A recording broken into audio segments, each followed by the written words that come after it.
Unbox na natin to guys, yung deck ko na hindi ko alam anong pangalan nito, pero galing ng Amazon to eh. Bali part ito ng haul na binili ko sa Amazon last year. Hindi ko pa siya nabubuksan. Ewan ko, hindi kilala yung ano niya eh. So, parang mga generic na ano, na mga deck. Na ano lang ako dito kasi yung may mga keyword siya. Although, kaya ko naman mag-read ng karamihan naman ng mga deck, walang keywords. Yung mga tarot deck, wala lang. Na ano lang kasi marami rin gumagamit. Gusto ko lang masubukan din. Tsaka hindi naman siya mamahalin kasi nga parang hindi kilala yung parang generic siya. Mga China-made na deck. Ayan. So, yung pangalan niya dito, Learning Tarot Card with Keywords, Zodiac, Numerology. Ayan pala, kaya ako natuwa kasi ano, bukod sa keywords, meron siyang Zodiac, Association, Numerology, Chakra, and Meaning. So, ayan yung presentation ng box niya. Covered in plastic. So far, wala namang dent itong box na to. Pero, Diyos ko, lately, yung mga napagkukuha ko kay Amazon, nadidisappoint ako. Napansin ko last year, 2023, yung mga orders ko kay Amazon, walang problema. Tapos yung lalagyan nila, yung box talaga, yung box na, sturdy na box, maganda yung box niya, makapal. Bukod doon, may mga cushion siya sa loob, yung mga bubble na cushion. Okay, kompleto yung stickers niya, intact siya. Walang dent yung box, walang dent yung mga items, pero grabe itong pagka hindi nakalagay sa box kasi tendency during transport nung parcel, yung mga items na-damage. So yun, may napansin ako yung mga huli kong in-unbox, lalong-lalo na yung kinuha ko this year, 2024. Ang laki ng tama. Ako yung tao na napaka-ingat ko nga sa deck ko. Ultimo guidebook, binabalot ko pa. Kung pwede nga lang, pati yung box balutin ko. Hindi kasi, rason ko naman, hindi ako bumibili ng mga hindi na ako bumibili ng mga bags para sa mga decks ko. Kasi another gastos yun kung marami na nga akong decks. Although, maganda talaga yon kung ikaw mismo makakabili ka ng yung mga bag, kagaya nito, ito.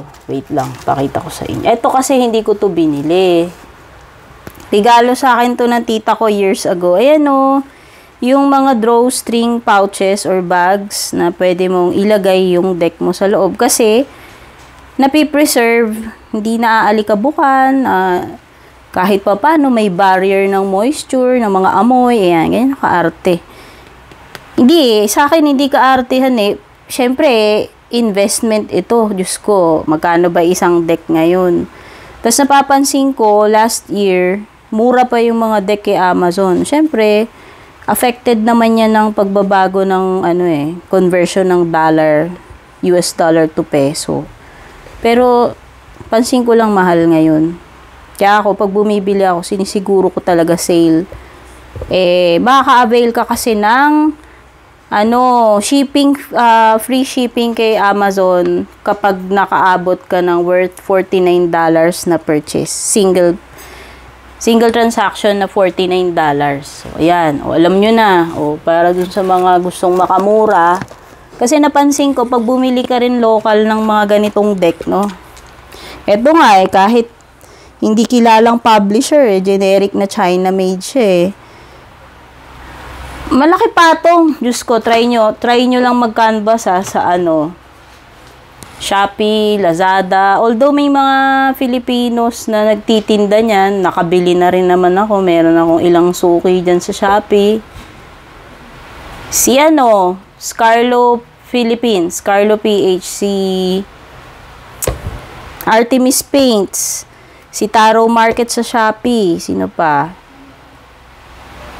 Shelfscape. Although hindi pa ako nakakabili dun kay Shelfscape, nakita ko mukhang maganda naman yung mga ratings niya. Maganda rin yung offer niya in terms of presyo, pati yung quality ng deck. Parang wala naman akong mga nakitang reviews dun na Yan, binanggit ko lang. Pero,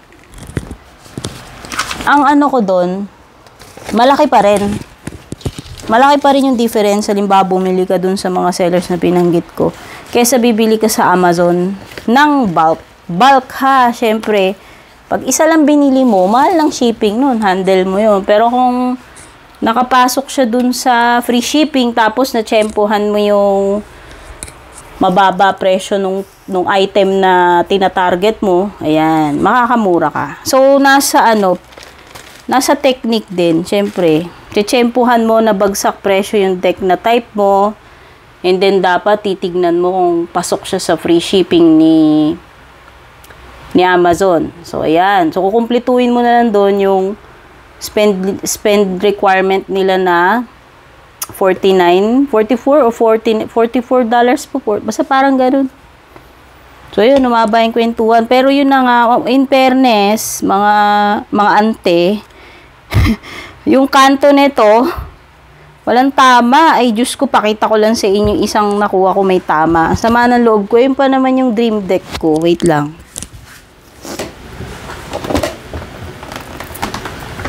Ito yung pinaka-recent na purchase ko.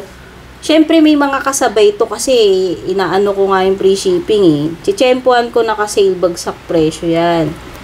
Tingnan mo naman, ante, yung kanto. Diba? Diyos ko.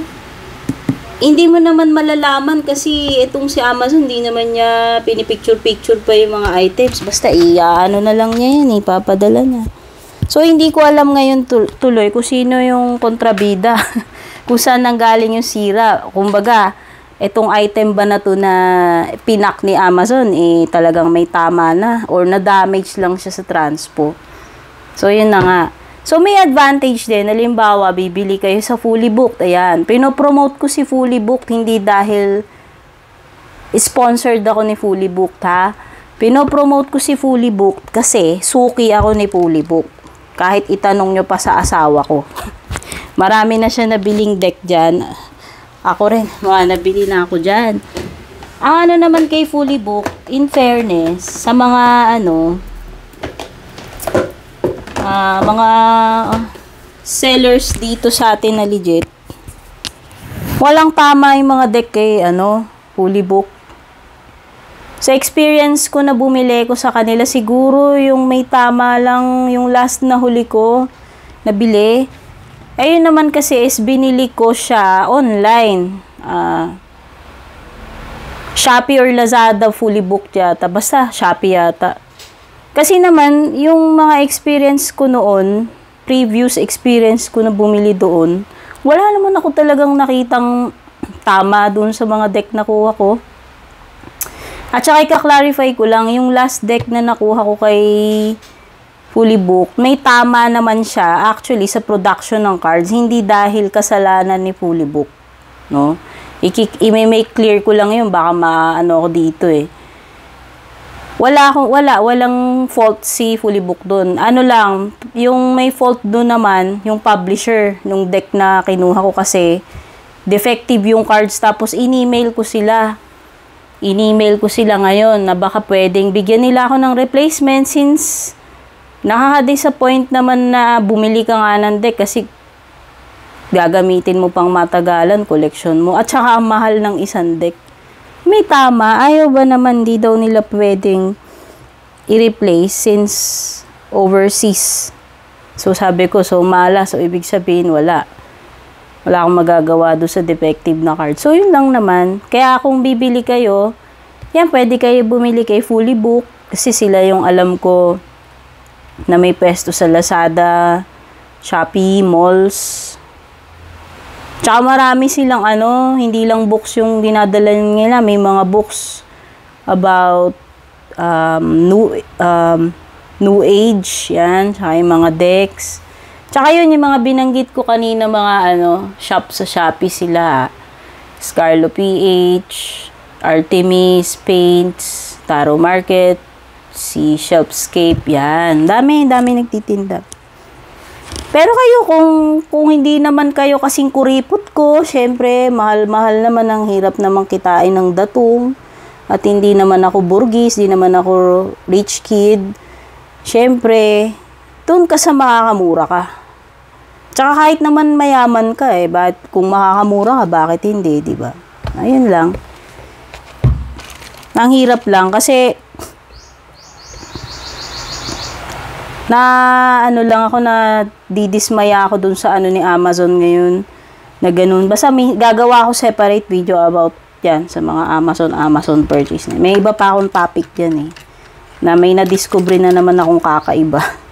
Okay, so unbox na natin to. Maba na, kalahin mo 10 minutes na yung video ko. Ito lang yun, bubuksan ko para magamit ko na. Mamaya matigok ako, hindi ko pa nagagamit ito. Hindi naman natin alam tomorrow is not promised, diba? Yun naman ang totoo, mga ante. Tsaka mga uncle. So, ayan. So, ito, wala siyang tama. Mabuti naman. Ayan. Ito yung mga generic lang na deck. Ito nga yung pinakamura yata tinignan ko dun. Kasi maraming ganito, maraming klase ng ganyan. Pinili ko lang yung pinakagusto ko, yung layout niya, yung nilalaman, tsaka yung presyo, syempre. So, ayan yung box niya, matigas. 2-part box na ganyan. Walang thumb cut out. So, may para sa iba, turn off, para sa iba, struggle. Sa akin, wala namang problema. Ito yung upper na part ng box na wala naman nakasulat. Tapos meron din siyang booklet-bookletan, yan, tarot card instructions. So iba big deal sa kanila yung may book, sa iba hindi. Kanya-kanyang trip yan, 'di ba? Walang basagan ng trip. So ayan, makikita ninyo. Sa booklet niya may contents, merong spreads, zodiac wheel, ways to cleanse, tarot symbol, zodiac reference, and chakra. So, yan siya. Diba? So, masasuggest ko yung mga ganitong klaseng deck kung ikaw ay beginner. Bagay na bagay ito sa'yo. Kasi, sobrang easy na magbasa. Kahit di mo nga pag-aralan na yung deck. Ako, dumaan ako sa hard way kasi ang unang-una kong deck is the original Rider-Waite. Walang libro. Good luck, diba? Ganun yun. O, ayan siya. O, may belt-beltan pa yan na papel. Ito yung 2-part box na. Maganda. O, may mga symbols na zodiac signs. No? Yung 12 signs dyan. At saka, ano ba yun? Ayan. Ngayon ko, lotus flower. Ayan siya, di ba? May belt naman siya. Bumaba nga lang na lawlaw kasi maluwag. Parang panty ni Lola, di ba? Tapos ito yung box niya, lagay lang muna natin to dito. Sturdy naman yung box na ito, ayan. Okay na okay lalo na kung hindi ka bumibili ng mga bag para sa deck mo. Ako diyan ko lang kinikip kaya nga gusto ko yung packaging matino Ako bumibili ng mga bag. Pero lang kung may magdo-donate. O magre-regalo. Ayan siya. Matigas pala. Makapal naman siya. Makapal yung cardstock niya. Hindi ko alam sa mga GSM Makapal siya dear. Kaya lang ito yung tipong pag nakupi mo, hindi siya nag-i-snap back. Ito yung feeling ko pag natupi mo, kakaiba na yung korte. Ay. Saan ko nakuha yun? Dito. Ito yung design ng backing niya. Simple lang. Wala namang Ayan. Hindi naman siya super glossy na deck. Makapal. Pero feeling ko madali itong matuklap. Okay? So, flip through na natin. Ayan. Hindi ko alam yung arrangement nito paano Basta kung paano ko siya hinugot dun.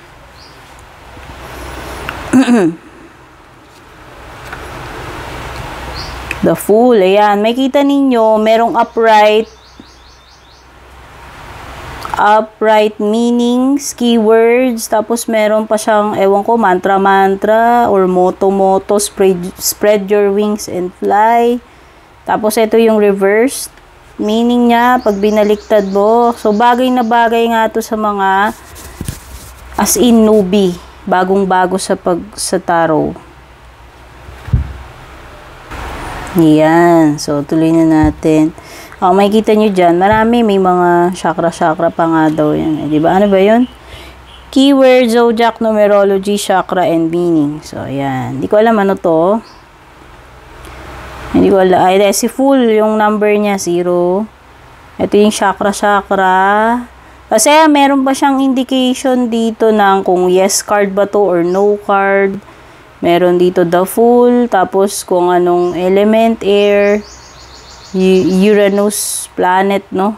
Ruling planet, ewan ko, planet na nagsisimbolize dyan. So, ayan siya. Pala na kayo magbasa ha, kasi nakakapagod yan. Ayan.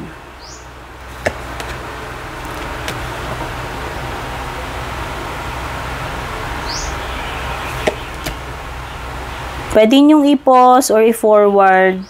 Pause nyo kung nabibilisan kayo, forward nyo kung nababagalan kayo. Ano?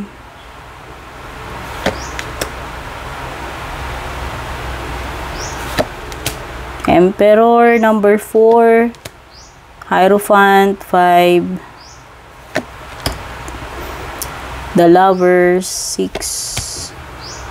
Chariot, 7. Trump, 8. Strength, 9. Hermit, 10, Wheel of Fortune. Ayun pala, parang ano, iba-iba rin yung kulay niya. Kapag fire element, ayan, mapula. Kapag earth is greenish or greenish na, greenish, brownish, greenish. Fire, tama, ayan. Diba? Pag fire, may color coding siya eh. Ito, water, blue. Ayan. Tsaka parang may tubig-tubig. Ayan, pag air, ganito. Clouds naman siya. Light blue. Parang grayish, light blue na cloud yung kulay niya. So, continue na natin.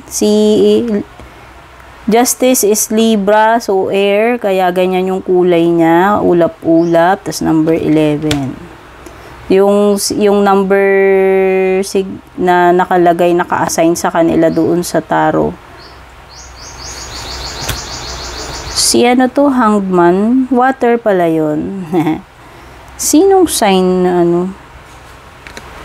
Parang walang nakalagay ko anong sign. Just maybe, ayan, maybe card. Gagamitin ko nga ito, exciting. Try ko lang yung may mga ano, keywords. Ito si Scorpio to eh. Yan. Kaya water to sea. Death card. Sagittarius. Capricorn.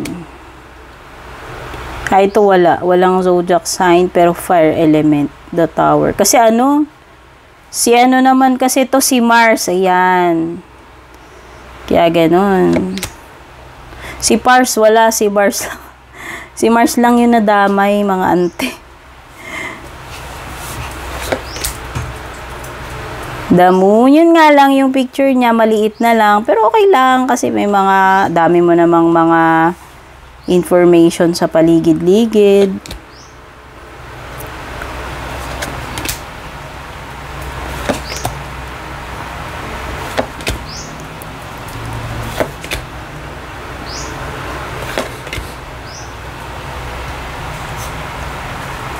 Pause nyo na lang ha, kapag gusto nyo basahin, balikta rin. Kasi abutin tayo 10 years.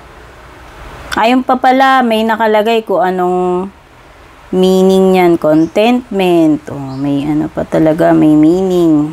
May keyword. Tapos ito, ano ba to? Ultimate completion, final yung ano, etong description na to is associated dito sa numerology niya. Ayan. So, number 10 is about ultimate completion, final manifestation. Ito lang, hindi ako marunong sa mga Chakra. Ayan. Wala ko alam dyan. Fulfillment. 8 of Cups, Living. 7 of Cups, Confusion. 6 of Cups, Childhood. Grief. Si number 5 of Cups. Uy.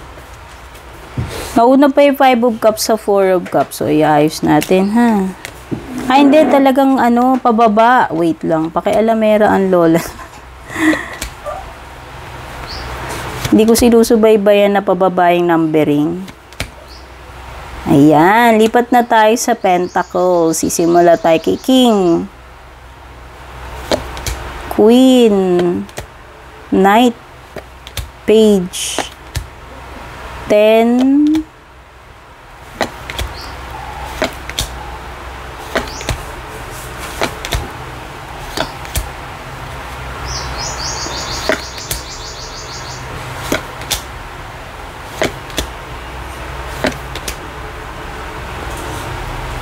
Sincere daw si King of Swords. Hindi ko lang nalaman yun.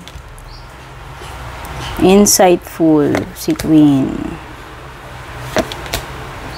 Curiosity yan. Tamang-tama. Ending or defeat. Anxiety or nightmares. Deceit. Transition. Defeat.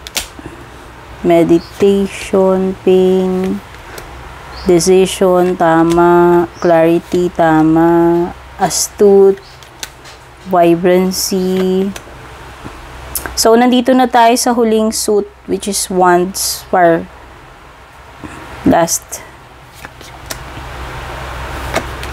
Burden, resilience, movement, challenge, recognition, conflict, family, foresight, choice, and inspiration. So, ayan. Ayan na yung mga cards. So, kung may ligay sa mga deck unboxings, reviews, hanapin nyo dito sa aking YouTube channel, playlist, yung mga may separate playlist ako para sa mga decks na ina-unbox ko, fini-feature ko dito. At kung interesado kayo mag-support sa akin, pwede kayong mag-donate ng deck, padala ng deck na re-reviewin ko. Naku, very excited and willing ako tumanggap ng ganyan, syempre. So, ayan. Sana nagustuhan nyo ito. Thank you so much for watching. Comment lang kayo guys kung may mga, ewan ko kung anong gusto nyo i-comment dyan. Basta wag naman masama at tatanggalin ni YouTube yan. Maigpit yung settings ko. So gusto nyo malaman yung link o kung ano-ano man. May mga tanong kayo, may mga chika kayo dyan. Comment below. Yan. Take care, babush. Kita-kits sa ating next unboxing.